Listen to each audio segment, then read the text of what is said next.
following message is transmitted at the request of the Alabama Law Enforcement Agency. The Alabama Law Enforcement Agency has issued a statewide child abduction alert on behalf of the Jefferson and Shelby County Sheriff's Departments. On February 23, 2025, Johnny Smithfield Silverhand was abducted from his house at 3 p.m. Silverhand is believed to be 12 years old, wearing a black t-shirt, wearing blue jeans, wearing a flat hat, wearing a jacket, and wearing brown snow boots.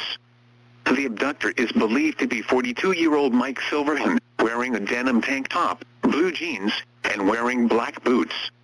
As Silverhand is noted by Jefferson County Sheriff's Department to have a serious mental condition that may endanger both him and the child further. Silverhand is also believed to be armed and dangerous. The suspect is believed to be driving a Ford E250, bearing license plate XKZ201. Silverhand is believed to be driving towards Texas to attempt to escape to the Mexican border. Anyone with information about the abduction is asked to dial the Alabama Law Enforcement Agency at 334-676-6002.